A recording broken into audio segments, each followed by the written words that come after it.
Assalamualaikum warahmatullahi wabarakatuh. Hi everyone, how are you today? My name is Anastassios from Faculty of Medicine, Berkeley University. I will be presenting a medical journal with the title Vitamin D Supplementation and Prevention of Type 2 Diabetes. This medical journal written by Anastassios, Pittas, M.P.H. First, I will explain to you why there is a have to do. The groundwork why this research had to do. Observational studies support an association between a low 25 hydroxy vitamin D level and the risk of type 2 diabetes. However, whether vitamin D supplementation lower the risk of diabetes is unknown. More than 84 million adults in the United States have an increased risk of type 2 diabetes. Based on a fasting glucose or glycated hemoglobin level above the normal range but below the threshold for diabetes. Persons at high risk for type 2 diabetes who are overweight or obese and who have elevated fasting glucose level and glucose intolerance can slow progression to diabetes with lifestyle change. However, achieving and maintaining prevention lifestyle change is challenging, and the residual risk of diabetes remains elevated even after successful weight loss. Over the past decade, a low blue 25 hydroxyvitamin D level has emerged as a possible risk factor for type 2 diabetes, and vitamin D supplementation has been proposed as potential intervention to lower diabetes rates.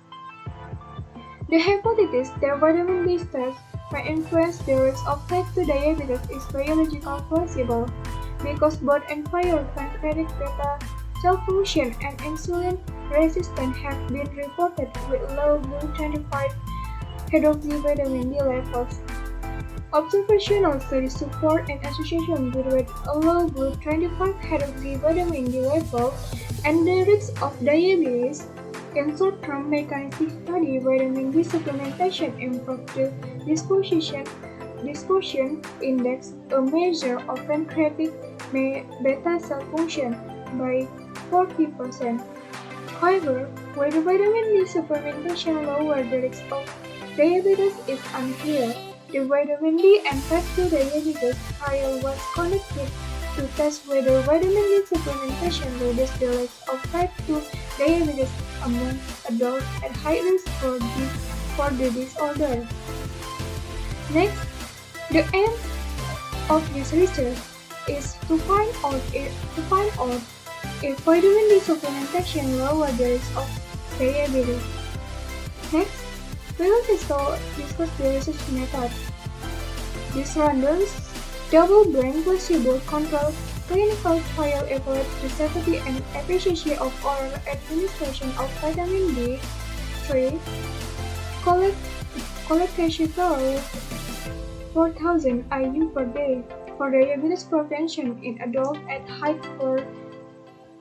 risk for type 2 diabetes. The trial protocol was designed by the planning committee and the primary sponsor, National Institute of Diabetes and Digestive and Kidney Disease, whether input from manufacturer 11 and involved collaboration among 22 academic medical centers in the United States.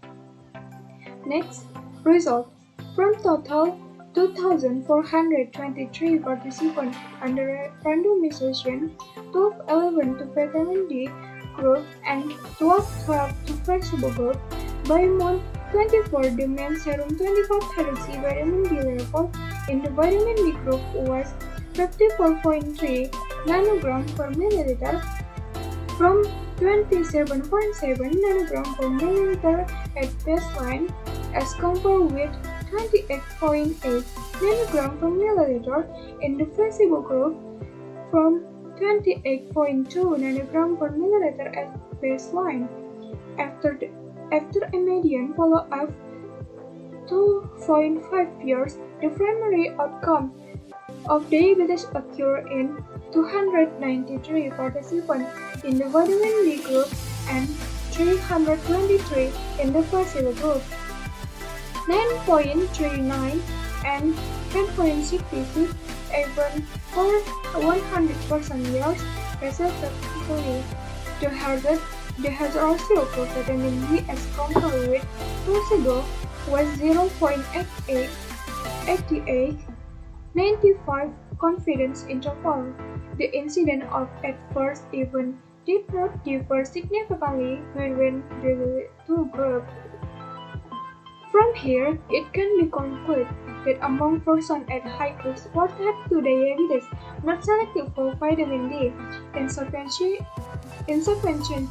vitamin D3 supplementation at the dose of 4,000 IU per day did not result in significantly lower the rate of diabetes than placebo. Thank you for listening. May all this we have shall be beneficial for all of us. Assalamualaikum warahmatullahi wabarakatuh.